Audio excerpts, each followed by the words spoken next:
Hi friends, welcome back to Arc Tutorials. This is JavaScript interview question and answer series, and today's question is, which keywords are used to handle exceptions? Remember friends, the point is such questions is often asked to see that they will know that you will eventually figure out how to write or get something done.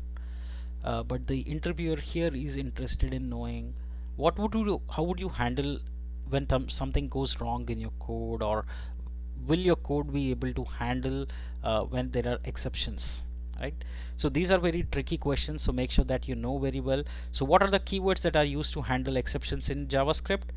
So the keywords are the golden keywords you would have used in Java, .NET somewhere.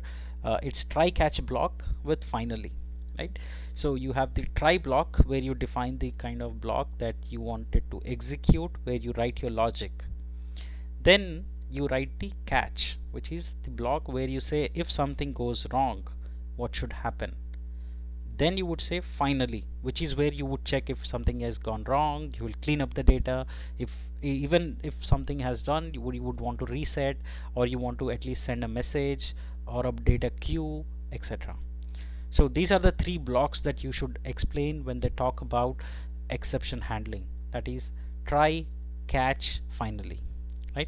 Also in some cases there are other things that you can also implement, like for example promise.resolve, promise.reject, but that's different. This is the keywords which are natively provided in JavaScript to handle the exceptions, right?